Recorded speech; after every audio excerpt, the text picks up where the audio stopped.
bullish divergence on US major indices.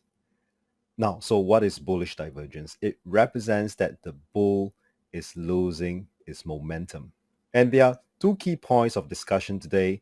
The first point, we're going to discuss about the bullish divergence on S&P, Dow Jones, and Russell. The last video that I made, we discovered about the bullish divergence on NASDAQ. And today I thought of to expand further. We'll look into the other US major indices as well. And after the studies, we're going to discuss on key point number 2 here is that, so how are we going to manage this divergence that we are studying right now? Now, the first one, let's go to the study of S&P. But before that, the disclaimer, what presented here is not a recommendation, so please consult your licensed broker.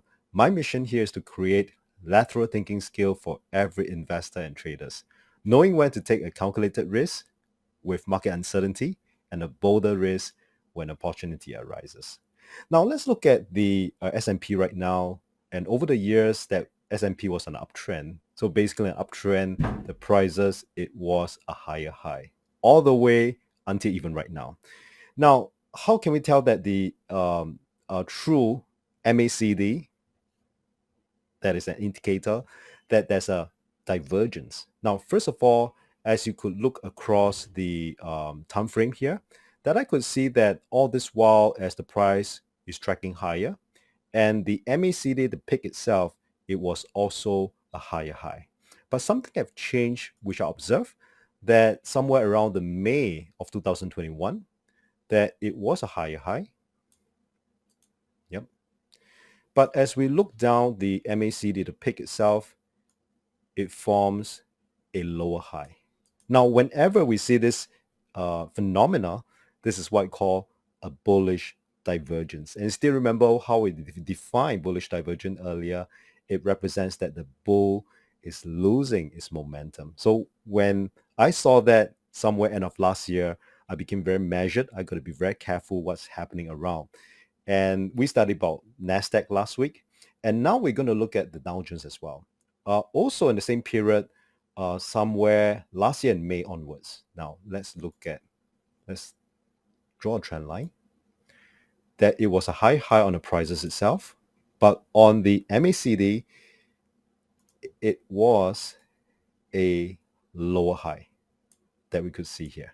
Okay, let's look at the Russell 2000 right now. And I'm kind of concerned about Russell 2000 because unlike the rest of the major indices, it measures the very popular names that we know, Apple, Tesla, Microsoft, all the very famous name. But Russell 2000, I felt that it really represents the whole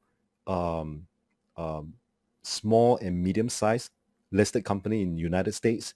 So it's a massive of companies. So I think it's also very important to look at the Russell development as well. Now we could see here is that also somewhere around 2021, around May period, it was a higher high. That's right. And clearly we could see that the MACD, it was a lower high.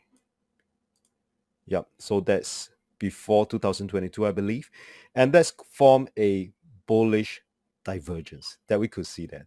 Now, how are we supposed to manage divergence? Whenever we see a divergence, now, I would suggest this. Now, bullish divergence, it represents that the bull is losing its momentum. That's what we discussed earlier, meaning not to get too complacent that the bull will be charging forever. In times like this, make calculated risk with our investment. Keep tracking, keep studying, and be aware of what's happening whenever there's a major shift in the market dynamics and the trend. Say, for example, it's clear that in 2022, Fed stance is that they're going to hike the interest rate, and seems like inflation is going to stay. It's not going to be a short-term issue. Inflation is going to stay, and the war in between Russia and Ukraine doesn't help. So that's a major shift. Now, I would say that maybe I hope to speak to two groups of people, between an investor and a trader. Now, once you study that there is a bullish divergence, if you're an investor, please do not be passive. Now, how I define passiveness in investing is that if you have this notion about investments, if you're a passive investor, say that I like a stock and I would like to hold it forever, and you are a passive investor. Now, can I recommend that maybe you would like to change your strategy? In a time of bullish divergence, do not be a passive investor. Be an active investor. Make some changes in your investment style. But if you want to be a trader on a bullish notes that was last year and the year before and many years before that. Now, as a trader, even I will look at a major trend.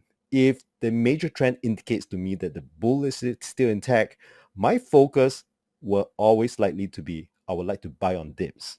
That doesn't mean that I do not go short, but I say that if the bull is still intact, my focus will be buy on dips.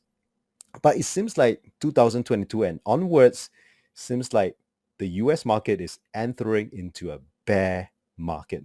Now, as a trader, my focus this year and onwards, it will be to look for sell on strength opportunity. Now, I hope that you enjoy what I shared today.